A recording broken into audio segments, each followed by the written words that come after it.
Welcome to CirclesOff, episode number 64. Had a run of a couple weeks in a row where I knew a player with that jersey number. I unfortunately cannot think of a number 64. I have one. Okay. It's a half-year jersey number. Potentially one of the biggest busts in NHL history. Some would argue the biggest bust at first overall in the NHL. I still don't. Half season on the Edmonton Oilers. Nail Yakupov. Number 64 before he switched to number 10. And in fact, throw me that jersey, Zach. Open that door right there. Do we have a Yakupov jersey here?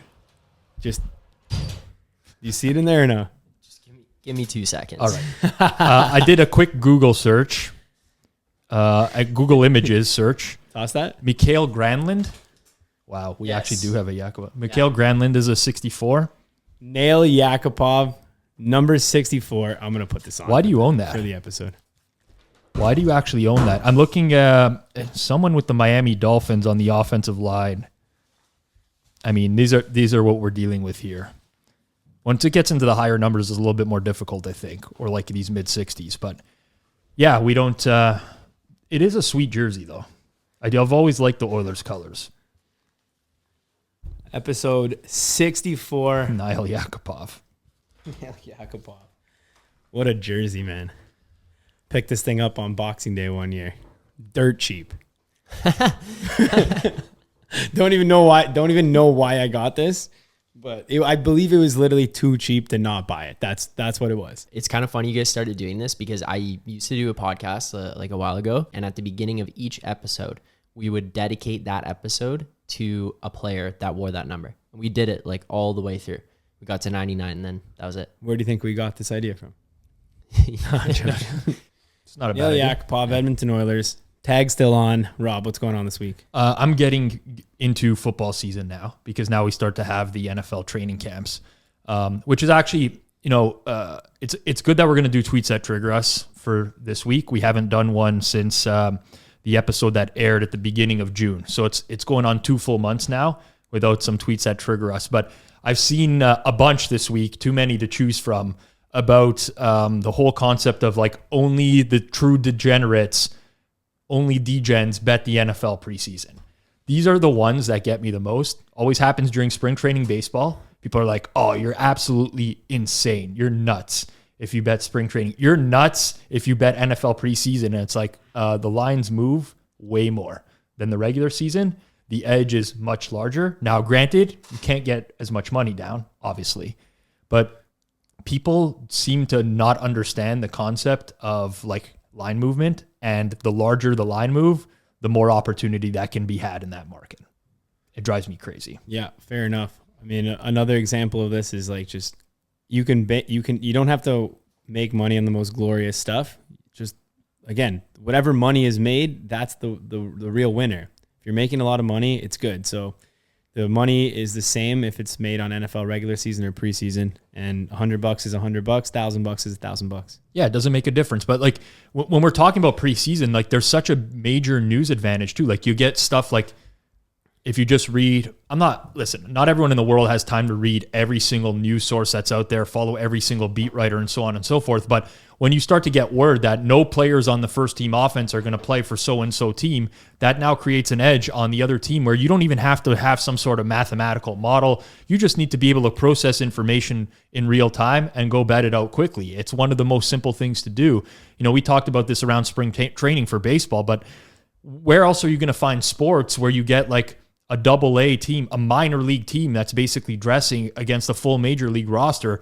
It just doesn't happen all that often. So I'm always dumbfounded because it's usually someone that doesn't bet on sports, doesn't understand betting. They just put people into a class of being a degenerate because they're betting preseason sports when in reality there's a lot of money to be made there. So I think that's a lesson to people out there that, don't discriminate just because of what people are betting. There's edge to be had everywhere. But NFL preseason always gets me going because another thing, which I tweeted about today, which I always notice, I try to follow beat writers in lots of sports because there's obviously like an advantage. These people are around the teams every day. You might gain some, valuable information. But during preseason, it's not only for the NFL, for every sport. I don't know why no beat writers can like say something bad about a player. It's always like, this guy looks amazing. What an off season, best shape of his life. He's out here like fully. Just tell it how it is, man. Like, are they scared that they're not going to have coverage to the team anymore? If they like the funniest one was some guy. No, I don't even know who it is. I don't care to name who it was. Doesn't matter who it was. It was a whole thing about how Daniel Jones looked great. The responses to that tweet were all like, hey man, I was also like watching today.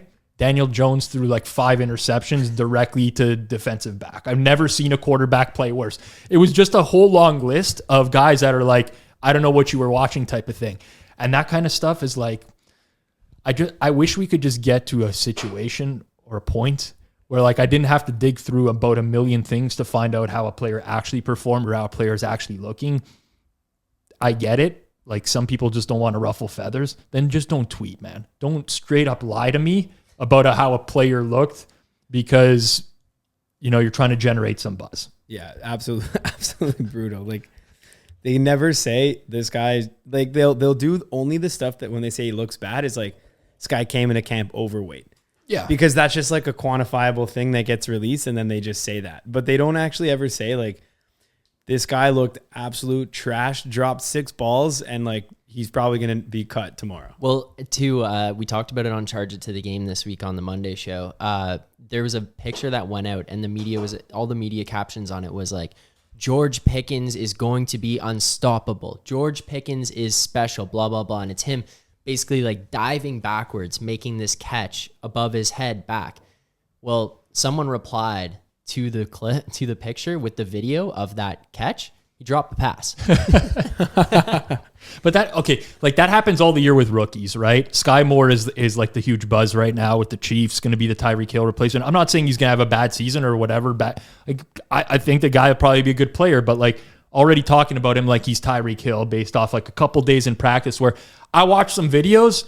The guy is literally catching screen passes where no one is even like, it's just catching a screen pass and running the ball down the field in open space. Like, I get it.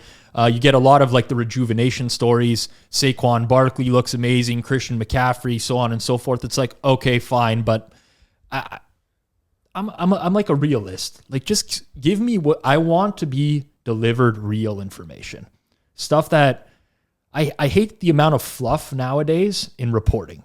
That's what drives me crazy. I respect the guy like post game at the podium that just gives the coach the tough question.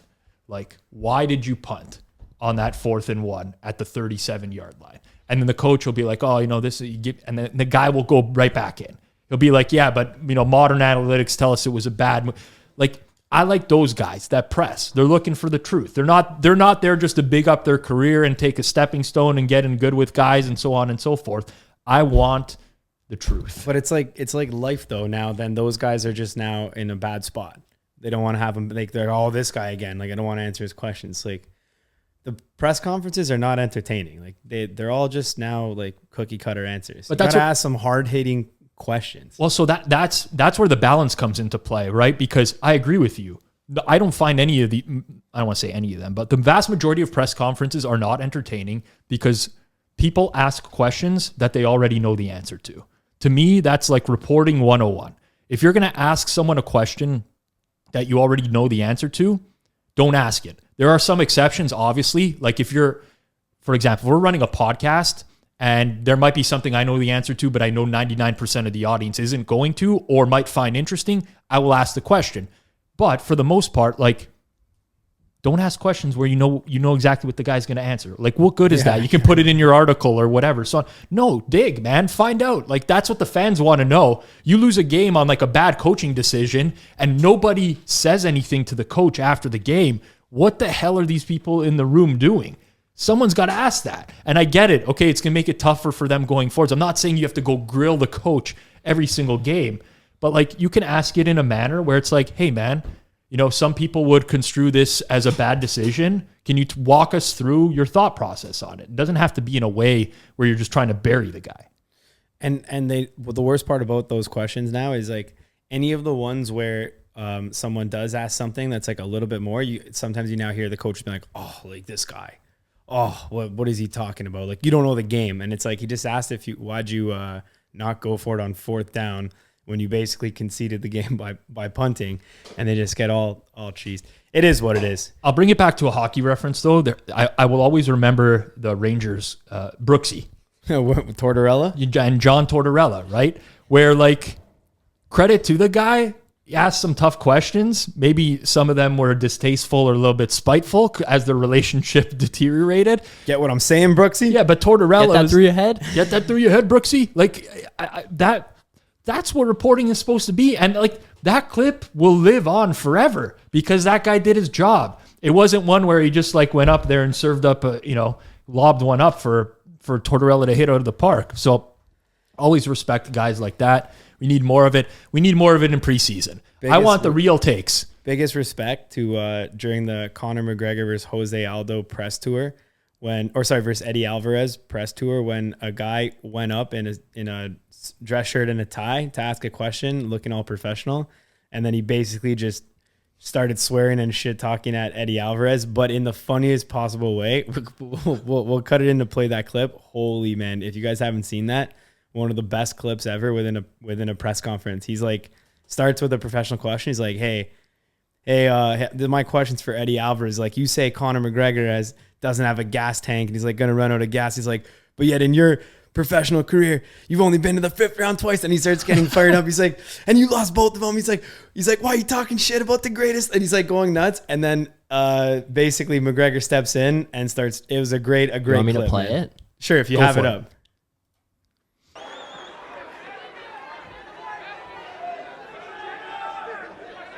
This question is for Eddie Alvarez. You've been mentioning that Conor McGregor is not a championship fighter. He only has 2 to 3 rounds. Yet in your professional career, you've only went to the 5th round twice and lost one of them. What the fuck are you talking about? What the fuck are you talking about? That's the champ. That's the champ. That's the fucking champ right there. Fuck you, man. Wait, leave it. What's your question? I love it. My question was clearly, you've only been to the 5th round twice in your professional career and lost one of them. You're complaining that he has no gas. His no question engine. is, why you talking shit? That's his question. Why the fuck you up there talking shit? Say it like it is. You're blessed. You're blessed that I chose you. You're blessed All that I time, chose to man. whoop your Conor That is McGregor- actually pretty funny. Conor McGregor's an all-time chirp artist, but then when he comes in there and he just interrupts him, he's like, his question is, why you talking shit? It's so perfect, man. But yeah, that guy that asked that question, dressed up all professionally, man, that was all time. I was watching that interview live years ago, and then since then I've seen that clip so many times, man.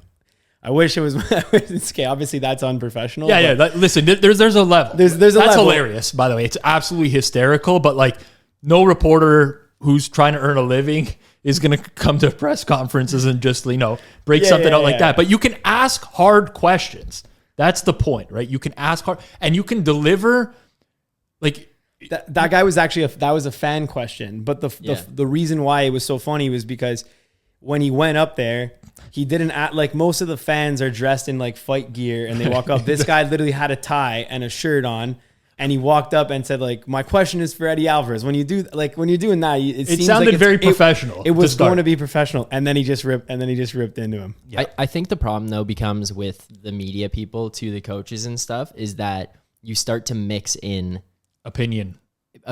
Right. And it's Steve Simmons going up there or somebody, and then they mix in that personal, and then it becomes a personal one-on-one, and then the coach gets mad at them, and then it affects future questions where maybe they don't bring the personal side of it into it, but then the coach is like, screw this guy. The challenge is you never know how anything is going to be construed or misconstrued nowadays, right? Like, I'm a Dallas Cowboys fan. If I was a beat writer for the Dallas Cowboys, I would probably just try to tell it how it is. Now, I don't know. I'm not in these situations, right? I don't deal with these players on a day-to-day basis. I don't know how they're going to react, if that's going to change their willingness to talk to me, so on and so forth. So I get that. But me as a person, that's how I would do my job.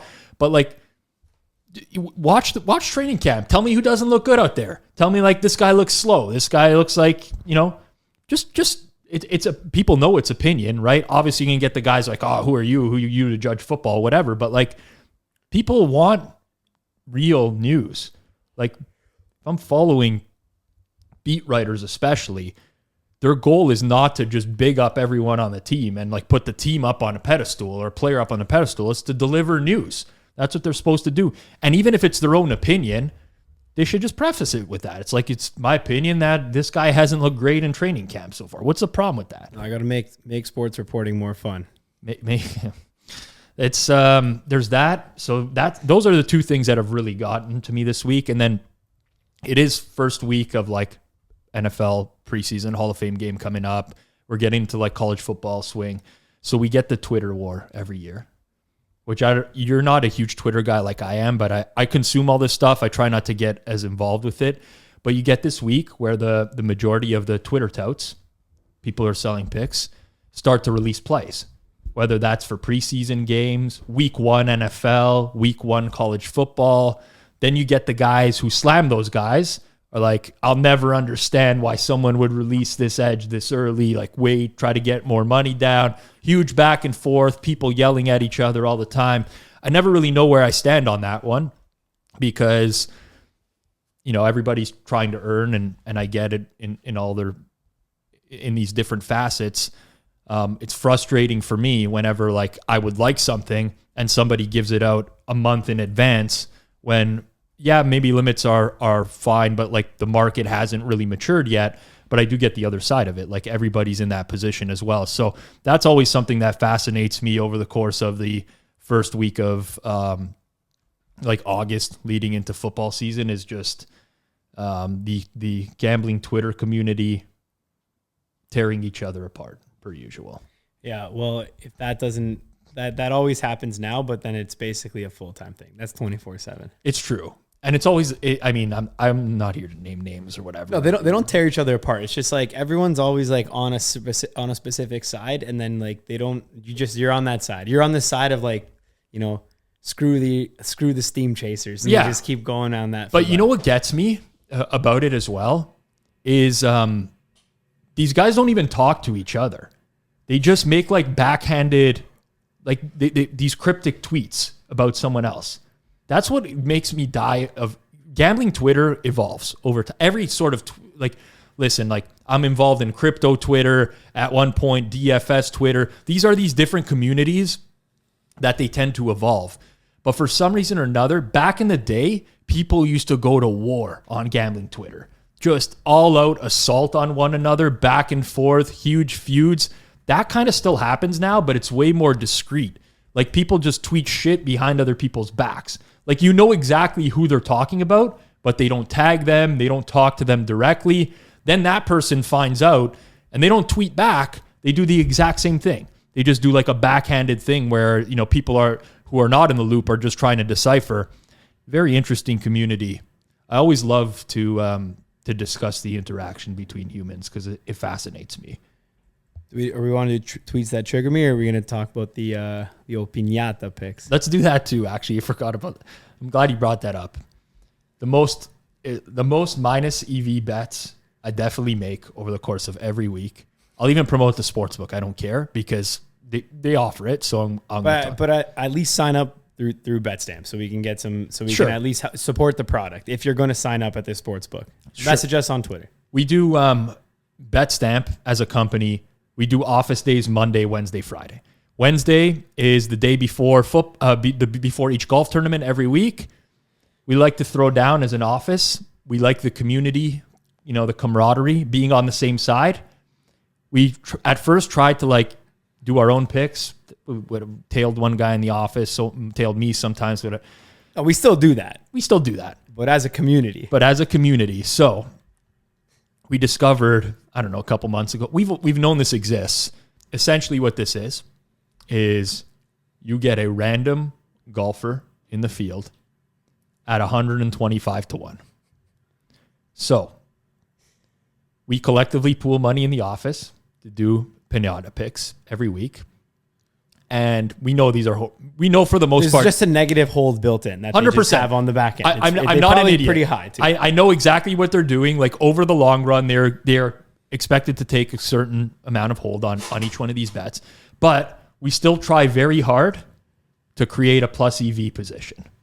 And we do stupid things sometimes. Like we recommend after we get a plus EV position, but we want to keep like pressing and keep getting more golfers, we try to bet it into someone else's account instead.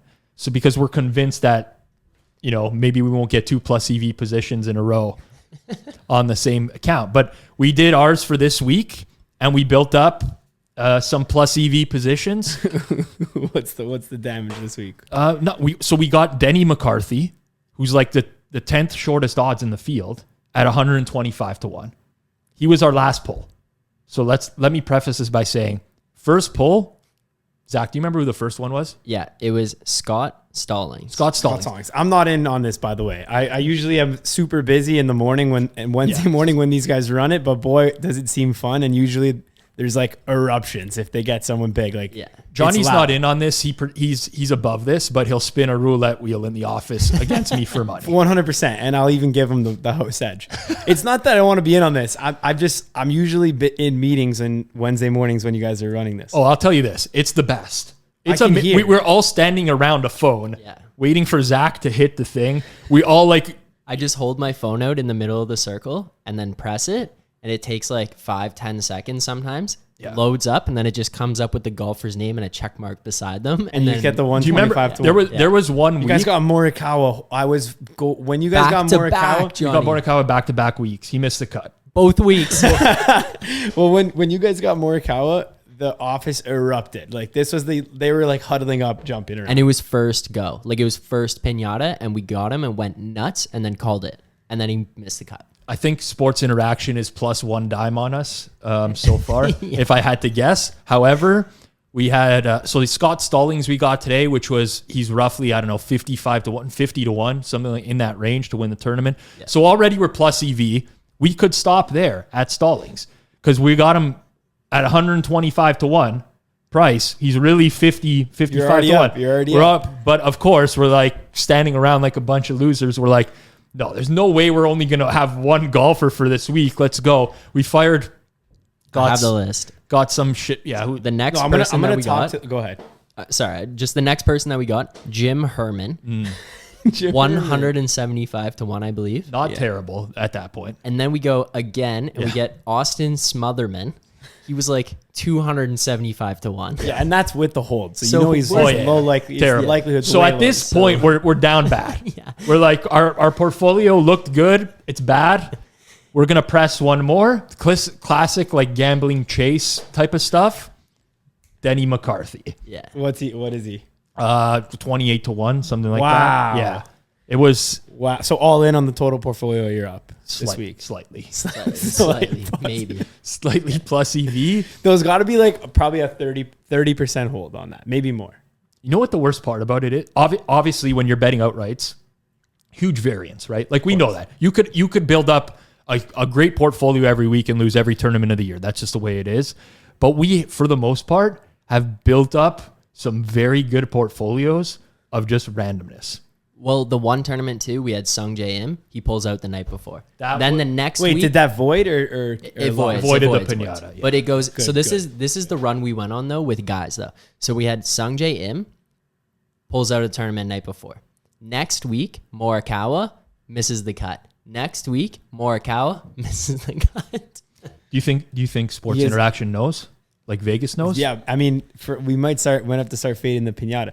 These guys write it on the whiteboard every day too, so I'll just come in and see the whiteboard and like, oh, that's who they got this week. Just bet them at their no price. Yeah. Although the one time that there was a running office joke about betting someone no, do you remember this? Max Homa, and he won that tournament. It's actually insane. So here's another thing. We work with different sports books. Betstamp does. To get some odds, better prices, let's say.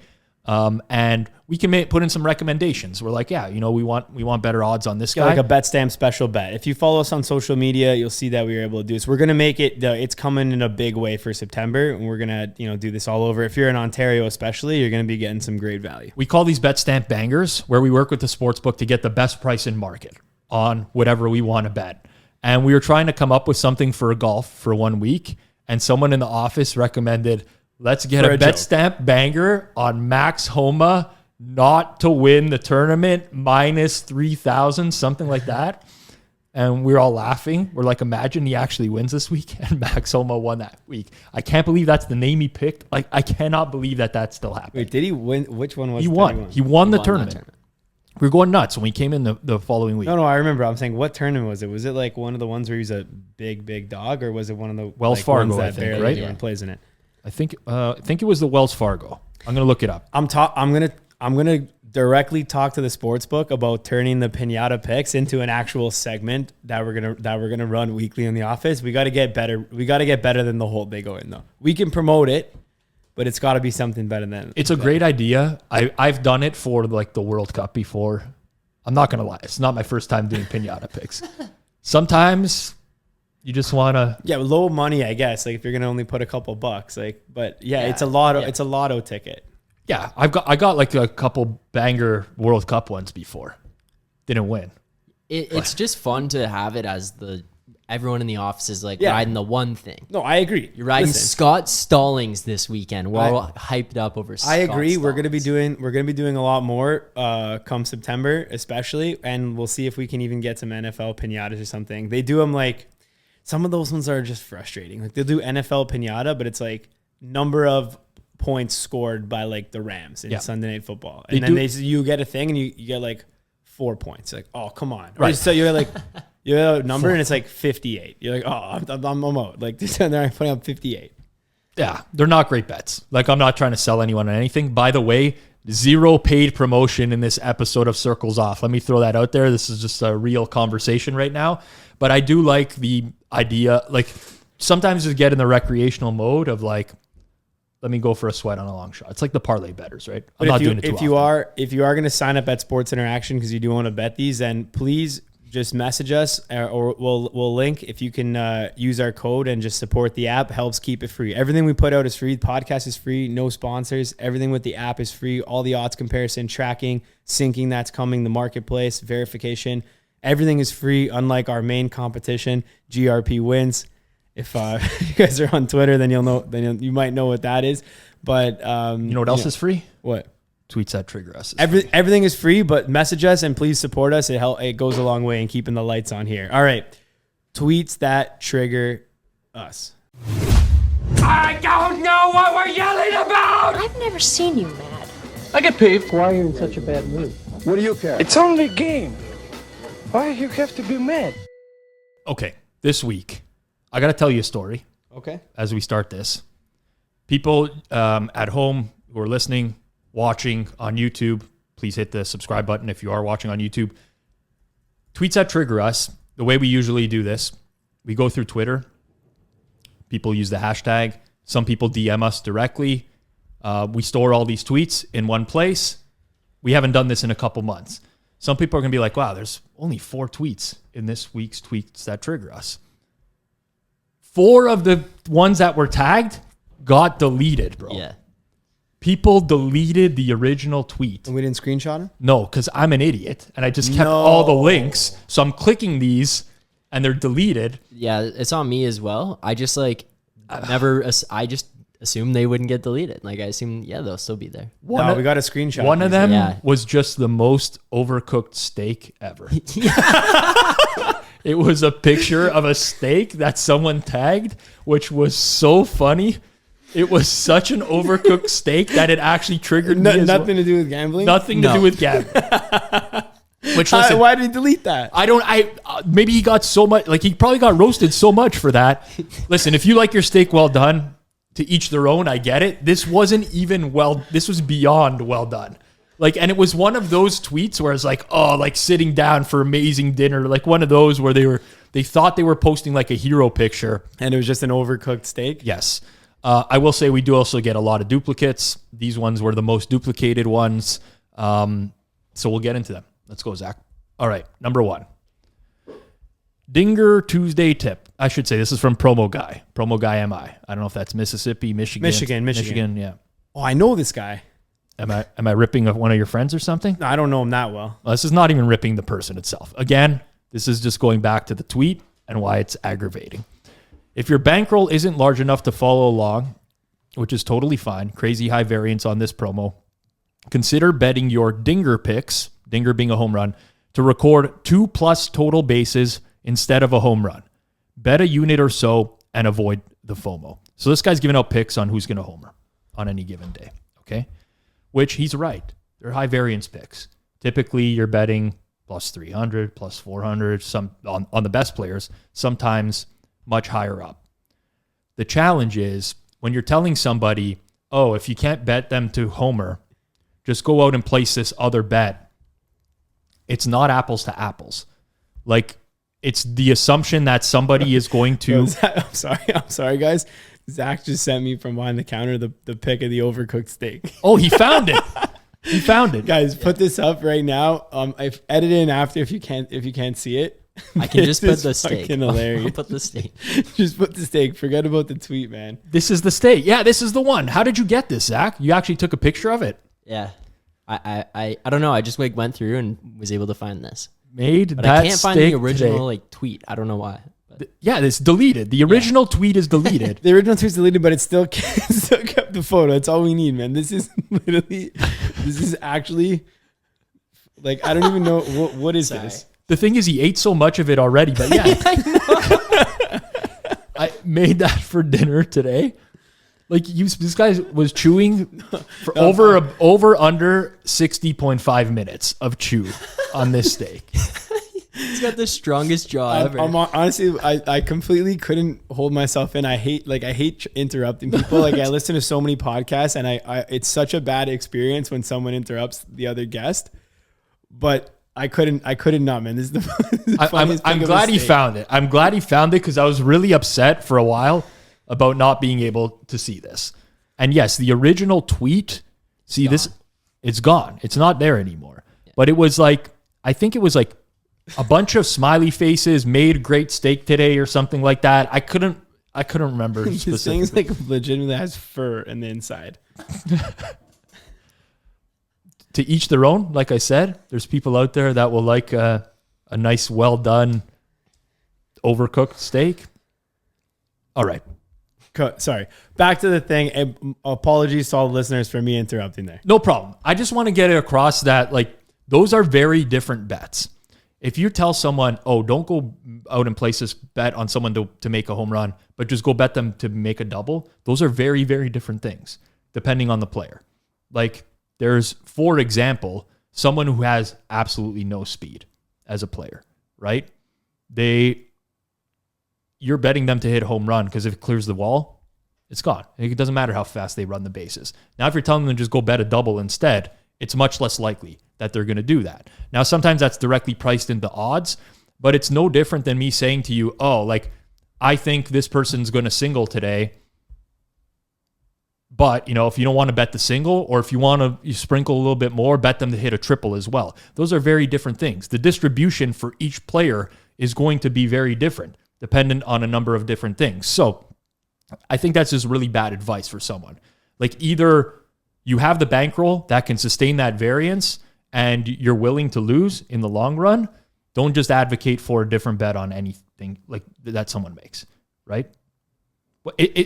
So here, I think, by the way, just to give this guy some credit, what he is trying to say does kind of make sense, in a sense of, if your bankroll isn't large enough, you probably shouldn't be betting homer bets, which are typically going to be bets that are like, call it, got to hit a home run, might be plus 500. So he's saying hit him like over 1.5 total bases, because that line might be something along the lines like plus 100. So you're not going to lose that bet as much.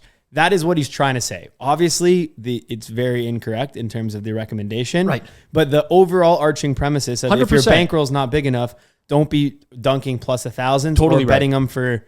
He's saying bet like, but yeah. Let me apply it to the context of another sport, right? Let's say, for example, you say, I think Josh Allen is going to have lots of opportunities to score a touchdown on the ground today. But bet his rushing yards over instead. Exactly. It is a different bet him to throw, or if you don't want to take something with crazy high variance, just bet him to throw 2+ touchdowns instead. It's very different. That's a very, very different bet that you're recommending. It's not as extreme as the example here, but each of these needs to be evaluated independently of the other.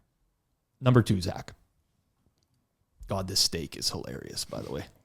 I forgot what it looked like. We're just trying to now just push people to the YouTube to get extra views, but like, It just come to the YouTube real quick, put the timestamp, go take a look at the steak, and then go back to audio. It is hilarious. I would actually be very interested if people could try to find me pictures of steaks that are worse than this.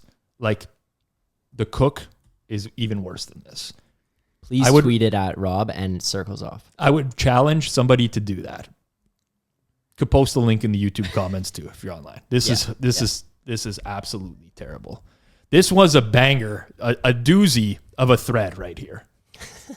Because it's 3 comments from 3 different people, all of which made me laugh separately. Ricky says, "You'll never make money in this business laying a favorite at -175. I'll give the world a winner right now for free. White Sox first 5 -0.5 with 5 hammers." Big fan of the hammer emoji, I must say, especially 5 hammers. However, we've talked about this ad nauseum. You'll never make money laying a favorite at -175. Like this is just like bad commentary in general. What I particularly also loved about the first tweet is that he talks about never laying like big prices, then gives the White Sox first 5 innings -0.5 without a price attached to it at all. It's just go bet the first 5. Price doesn't matter. In the same tweet, the price does matter, but the price doesn't matter. Then we got GFB who responds. So yeah, he's just basically saying, don't ever bet a favorite at -175. Bet the White Sox first 5 -0.5. Obviously, it's less than -175. Well, I know that. I would assume. Yeah, but yeah, he doesn't even give the price. Yeah, like he's talking about price sensitivity for one, and then goes out and gives a bet without a price attached to it. All right. Some random response, which I just wanted to include here because it has nothing to do with anything. But it's, bro, I'm plus 20 units doing parlays this past month. Went 5 for 5 yesterday. Brewers money line, Braves money line, Cards money line, Tigers money line, Giants -1.5. All these things are big favorites. So he's kind of trying to lay shame to this other guy, saying like, "What are you talking about? I'm parlaying these. Yeah, I'm these plus 20 units. 175. I'm plus 20 units." I love when people also choose just like the arbitrary endpoints. I'm plus 20 units this past month. Okay. What are you this year? Like, what are you in your life? Well, he also says I'm plus 20 units doing parlays this past month. Right. He may even be down on straights this month. We have no idea, but the arbitrary endpoints always get me. And then the final guy going 5 for 5, all favorites, isn't nothing impressive, fam. I mean, it's not necessarily, but it is. It is. It definitely is. Yeah, of course. Like, again, this is all just probability, right? That parlay that guy made was not like a -200 parlay. It ended up paying out a decent amount. It is hard to go 5 for 5, even when you are betting favorites. It is. It's difficult to do so. Hilarious. That is very funny. This is a great thread. Thank you very much. Going 5 for 5 all favorites isn't nothing impressive, fam. It's better than going not 5 for 5. Yeah. It's pretty impressive still. Of you course. can win a lot of money. Listen, I'm not saying it. We're not suggesting it's impossible here, but it's tough to go. Ask how many people on any given night are betting 5-game parlays and they can use favorites and they're going 5 for 5 regularly. It's not happening. It is impressive. Hilarious. I love that. 3 different people. On to the next one, Zach. Oh man, there's so much going on here. There's a lot here. There's a lot here. Okay, so I'm going to summarize this one. Because I saw this. This is the night of the NHL draft. All right. This always gets me going. Massive swing is highly unusual with no news. So we're talking about the first overall pick here. The odds moving pretty heavily before the draft. So I can't. Oh, wait, but hold up. He says, in a big sudden swing, betting sites have in the last 10 minutes made Slavkovsky the favorite to be chosen first. This is the NHL draft. He's pointing that out. He's saying massive swing is highly unusual with no news. Perhaps someone has seen the jersey or there is a leak. Fair enough. I think that's good commentary. He's pointing out the swing in the odds. He's not a seasoned bettor guy. No, but he actually is. He's doing okay there. That's fair to say. Right. So now he's going to get a couple responses. One is going to say someone knows who the Habs are taking. Another is going to point out that this happened with the NBA draft with even bigger money. This one is the one that gets me, though. Breaks my heart not. Dumb to post odds for something that some people have full control of the outcome. Why not tell your friends so they can make easy money? Okay, so let's start there. Actually, we can unpack this all with the final comment from Jack Todd 46, who says, exactly. There is a colossal gambling scandal coming that is going to rearrange everything in sports. I can assure you that there's nothing that's going to stem from the NBA and NHL drafts markets that is going to be considered colossal and is going to rearrange everything in sports. Let's just start there with that's not going to happen. However, every sportsbook has the option of whether or not they're going to offer draft props. You pick it. They also have the option of how much they're going to take on draft props. This is one of the inherent challenges. Okay. If I know who's going to go first overall, it is still going to be very difficult for me to get down life-changing money on that player. In fact, it's borderline impossible, even if I exhaust all the avenues I have. This is me as a pro sports bettor.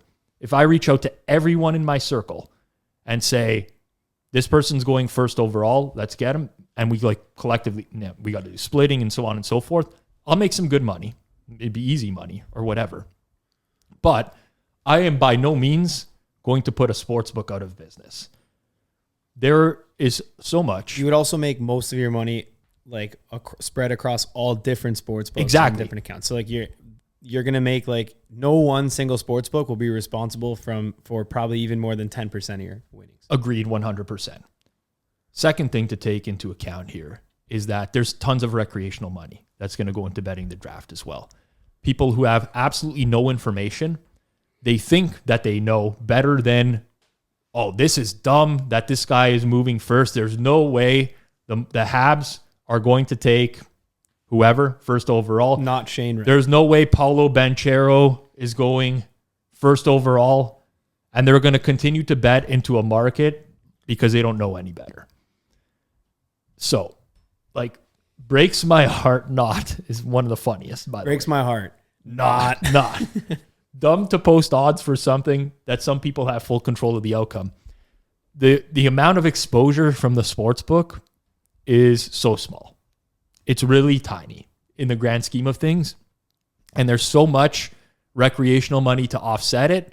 And it's such a high hold market for the sports book that if it was dumb for the sports book to post it, then they won't post it. That's pretty much what's going to happen going forwards. But hold up though, because a lot of times they do post it just because so here's what I say. For something like the NHL draft. Yep. If somebody's looking to bet on the NHL draft and their sports book that they have doesn't post it and they really wanted to bet for tonight, that may be a reason to change sports books. So I do think oftentimes a sports book may post it 100%. Residual effects. Just to not lose customers to other books. So all in, it's still positive for them, but they may even expect to take a slight loss on it. But they're not going out of business off that. They're losing in the single digit thousands, maybe maximum. So one, there's marketing efforts that are tied to this. So they can obviously promote whenever they have odds up for stuff like that. The other point I would make is I used to consult for sportsbooks. I mention this a lot of times when I talk about sportsbooks because I do have some experience with this. But a lot of times the sportsbook does not want you to lose every single bet you make. That is a horrible experience for the player. It's very hard for them to retain the player. Like Johnny said, there are markets where they don't actually care if the players win because it's actually a good thing when the players are occasionally winning. They would much rather you play for 4 or 5 years and slowly bleed money than to lose all your money right away and never play with them again. That's just common sense. And that's they don't want a poor experience to happen. So there's all sorts of these residual effects, like I mentioned, but I found the thread hilarious. I always find it hilarious when it's just regular sports people talking about gambling markets as if they know exactly how that gambling market works. But what's crazy about you're saying with the sports books, how they don't want everyone to lose every single bet. Obviously, because if you just deposit your $200 and lose it, all at once, then like what's the fun of gambling? Like the fun, as we've mentioned multiple times, is not actually gambling. The fun is winning a bet, right? So you got to be able to at least at a minimum, like win a bet or two. And that's why they offer bonuses, right? Like they want you to start in front of the 8 ball so that, in front of the 8 ball so that you don't have to worry about like, oh, I put in, I lost, I'm already down. They start you with like a $200 bonus or $1,000 bonus so that you can actually have that winning feeling and sensation. Like I'm already up, right? So Agreed. Definitely, you're right on the sense where like, they know what they're doing. It's not a gambling scandal. It was July 7th that this thread happened. I'm still waiting for the colossal gambling scandal that's going to rearrange everything in sports. That was either that OHL guy in Kanish or... remember that? Yeah, I don't want to bring that up again because I think the OHL was doing an investigation or something into that. I have no idea, but that was an interesting one. Yeah, I mean, it was very obvious to see what happened if you just know anything about gambling. But there was that one, and then what else would be a scandal? I don't know. Back in the day, Jared Cosart, the pitcher on the Dolphins, when he was DMing guys for picks. Oh man, the Dolphins. The pitcher on the Marlins. What was Jared Cosart? Jared Cosart. Was that his name? Yeah, the pitcher. What is it? I listen. I remember. I streamed him one time in fantasy. He went 2 innings. Back when I played fantasy baseball, he went like 2 innings, like 6 earned. Dropped him. I don't think he was ever started again in fantasy baseball. I remember that so clearly because at the time that he was DMing one of my close friends, Dan, check shoved on Twitter. Was it a different account? He was running a different account. He was back in the day. Whatever. I mean, let bygones be bygones type of thing. Yeah, but for everyone on gambling Twitter listening, I'm sure they'll be happy that I called you out on that. Yeah, and whatever. I mean, I'm sure he listens to this podcast as well, but whatever. We can get into that another day. However, I remember that very clearly because he then distributed that everywhere. Like he posted it publicly. Cosart deleted his account. Why does that name not sound right to me? Jared Cosart. Jared Cosart he was 24 years old playing for the Miami Marlins. Okay. After an MLB investigation to the gambling habits of Miami Marlins pitcher Jared Cosart, the 24-year-old hurler was cleared of betting on baseball. Yeah, he had reached out directly to Friends for Baseball Picks, I think. It was exactly, but like that. Wait, for baseball picks or for other sports? I think it was other sports. Listen, I don't want to speak. I remember that night, gambling Twitter blew up. Let's see if Check Shove will come on the podcast and then. You know what? He does have a bunch of good stories from back in the day. He was betting on other sports. Sorry. He was always in the middle of this shit. At that time, I think his Twitter account was Ghostface Killer. Yeah. Wait, is that public knowledge or no? Well, it is now. It is now. Okay. It is. Jared Cosart used to DM Ghostface Killer. Yeah. And he was emailing him. He was DMing him on Twitter for gambling picks. And then did he just out him one day? He literally outed him like mid conversation. Why? He just posted all the images publicly. Why did he do that? Cosart deleted his account completely. Like suspended, deleted. But also, why was Jared Cosart DMing this guy who's not even? It's just not even famous. Like he's gonna respond to a burner. Yeah. Why is he DMing him from his verified Twitter account where it says like Florida Marlins starting pitcher? He's 24 at the time. Didn't know any better. Obviously, very dumb thing to do. But let's see if he'll come on and I'm sure he has some good stories. I want to do an episode one day. I'm just speaking out loud here. That is like people sharing their best stories. Just like multiple people on at one time. Like how we did the Super Bowl prop special type of thing. Cut up one of those. Someone's going to steal this idea now. Should have never said it out loud. But I think that'd be good. And that was definitely, now that I remember, I forgot that happened. That's why I was so excited about hearing it. But all right, one more. All right. At BetLab Analytics. These ones make me laugh a little bit as well. Yankees total 6.5. That's kind of nuts. I'm going to research all the outcomes when Yankees were involved in games totaled 7 or less, and also the 6.5 specifically to get inside the bookmakers' minds on that. I'll be right back. That's hilarious, man. It's a great tweet, but sadly, a lot of my friends do stuff like this. Is he joking though or no? No, this is dead serious. Okay. This is a dead. He, I think, posted a thread afterwards of like, oh, when the total was this, this is the Yankees record, so on and so. Okay. If we date back further, Like, guys, I mean, I don't know why people, like, I actually have to say this out loud, especially with the Yankees. Like, the Yankees team this year is very good. They're a very good baseball team. Previous years' worth data of the Yankees is not telling you anything of value about this year's team. Period. Also, it's a different team. But it's a different league. Like, how many of those years were juiced ball? How many were dead ball? Like, you're not comparing apples to apples. Forget about that. Like even if it's the same year, like there's a different pitcher probably. Or like it doesn't matter. None of this matters. There is nothing that is valuable about saying, okay, the total in this game is 6.5. I don't really see this all that often. I'm going to look back to previous years, see when their totals were also 6.5, and then make a decision according to that info. Who cares? It doesn't matter. None of it matters. Like, just think about it logically. Why you would ever place a bet based off that info? You never would.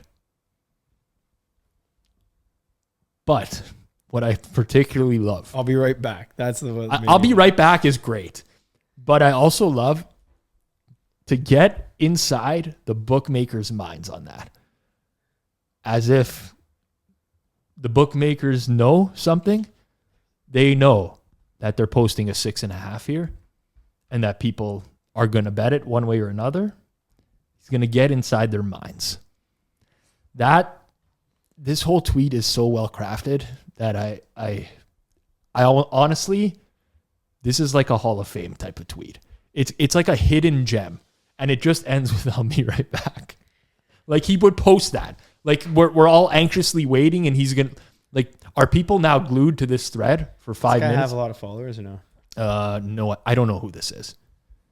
I have no idea. I'll find it. No clue. No, I'm checking it now. That's like almost 3,000. Okay. Not bad. It reminds me of a few people that I've known over time. The historical stuff. Anyways. Guys, I have a little more info on this Jared Cosart situation. I thought you were going to provide more info on the steak and the temperature it was cooked at. All right, what do we got on Cosart? So I'll briefly go through it. Essentially what happened was he just outed him on Twitter with these screenshots, blurred out all of his own personal messages, just left Cosart's messages. So it kind of starts with Cosart saying, "No prob, I bet large," all caps, "shh, LOL, looking for some help anywhere I can. Saw a retweet on your underplay and hammered it. Bro, so many people on Baylor and Virginia almost want to opposite just for shits. Thoughts on over Baylor? I like it a lot." So for the most part, he's looking for just advice here. Yeah. And then for a tout, basically. Yeah, he is. He's looking for a tone. And then basically these screenshots that I just read to you get released. And he comes out and says, you guys are going to love this. "Around 2 weeks ago, my Twitter account was accessed by someone else. Oh, yeah. They began to send incriminating DMs to a number of accounts to make it appear that I am addicted to gambling and have bet on baseball. I did not realize that this was happening until last evening. There will be more screenshots. I have not, nor will I ever bet on the game of baseball." He was cleared of betting on baseball. They said the MLB concluded he didn't. But then Wednesday at 12:34 a.m., Ghost Fade Killa tweeted, "Made an MLB player delete his Twitter account. Lulz." Yeah. Oh, man. I do remember that. I was in a WhatsApp chat with Ghost Fade Killa at that time. He was kind of letting us know what was going on in real time. It was a pretty epic moment. There's more I can't share on air. I wish I could. Stories, I should say. Because it would out people that I don't want to out without their permission. But we could potentially have some sort of story time. Twitter story time. There's been a lot over the course of the years. Yeah, the guy who deleted his thing when Bote went ding dong for the Grand Slam. Jimmy, I haven't talked to Jimmy since that day.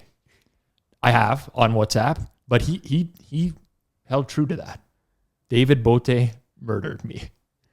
What an account. If David Bote, what is it, ding dongs? Yeah. I'll never tweet again. And then he didn't tweet again. Honestly, credit to that guy. It takes. Wait, tell the story better for those people listening. Don't even. I honestly think this is probably like the 5th time we've told this story. Did we? Okay, cut it out. No, it's okay. It doesn't matter. For those who are listening now for the first time, there's this one guy who's like, he literally tweeted that. He was watching a live Cubs game. If David Bote ding-dongs, I will never tweet again. David Bote hit a home run on that at bat. And the guy who had like a decent sized following tweeted every day about sports betting, like was prominently involved in gambling Twitter, never tweeted again. We're talking like 5 years ago now, right? Like I don't think we told it because did you hear it before, Zach? No. Yeah.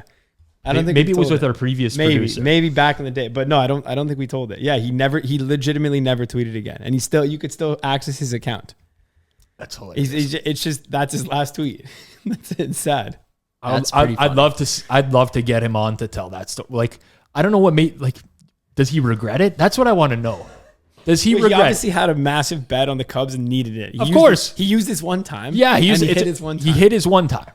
I the first time I thought it was the opposite, but I've come to realize that I think it's he used his one time. No, I thought it was like I'm down bad. Like, I can't deal with this home run right now. I'll be gone type of thing. But no, I think he won. I was actually on the opposite side of that game. I had the Nationals, and it was a Jonathan Papelbon blown save on a David Bote grand slam. I'll remember that day as well, just because I lost. I was on the other side of that, and I was subject to a blown save.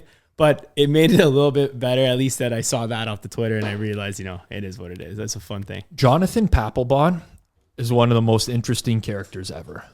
I used to have Blue Jay season tickets. What was that guy's name on Twitter? It's not coming to me now. Thrill Barton. Will Barton. But I had season tickets for the Jays.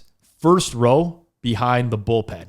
And we used to go see as many Red Sox and Yankees games as possible. Obviously, Jonathan Papelbon, he's the only guy that would heckle the fans back and actually like give them the finger.